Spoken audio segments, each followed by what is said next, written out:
जय Malhar news चॅनलच्या सर्व प्रेक्षकांना सपना चौधरीचा नमस्कार। नंदुरबार जिल्हा परिषद अंतर्गत असलेल्या बांधकाम विभागाच्या 3054 योजनेचे काम करून देखील बिल मिळत नसल्याने ठेकेदारांचे नंदुरबार जिल्हा परिषदेच्या प्रवेशद्वारावर आंदोलन। 2604 कामांपैकी 26% काम पूर्ण झाले आहेत, मात्र प्रशासनाकडून बिलांसाठी वारंवार तारीख देत असल्याने शेवटी आंदोलन करण्याची वेळ आली। उच्च न्यायालयाचा स्थगिती आदेश नसतानाही देयके थांबवल्याचा आरोप करण्यात आला आहे। ठराविक मुदतीत पैसे न मिळाल्यास कायदेशीर कारवाईचा इशारा देण्यात आला आहे। नंदुरबार जिल्ह्यात जल जीवन मिशन योजनेअंतर्गत मंजूर झालेल्या 2604 कामांपैकी केवळ 26% कामे पूर्ण झाली असली तरी पूर्ण कामांची देयके अद्याप प्रलंबित असल्याचा आरोप ठेकेदारांनी केला आहे। 2023 मध्ये पूर्ण झालेल्या कामांचे पुरावे वारंवार सादर करूनही बिल अदा होत नसल्याने ठेकेदारांनी नंदुरबार जिल्हा परिषद आवारात आंदोलन छेडले। देयके न मिळाल्यामुळे आर्थिक अडचणी निर्माण होऊन उपासमारीची वेळ आल्याचा दावा आंदोलकांनी केला आहे।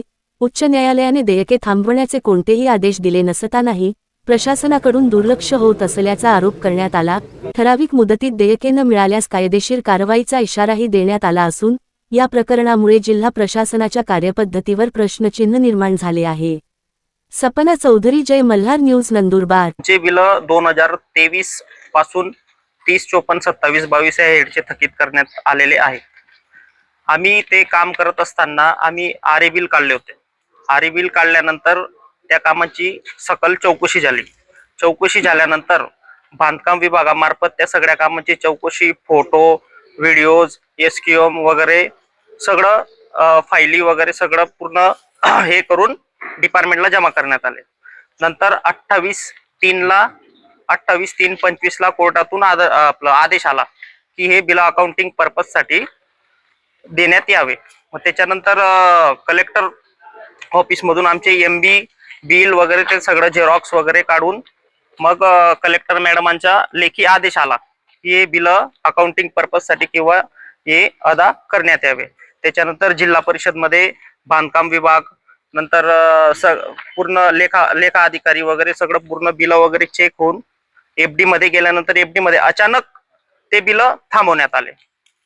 अचानक थांबवण्यात आल्यानंतर आम्ही सगळेजण विचारात पडलो की हे बिल कशामुळे थांबवण्यात आले।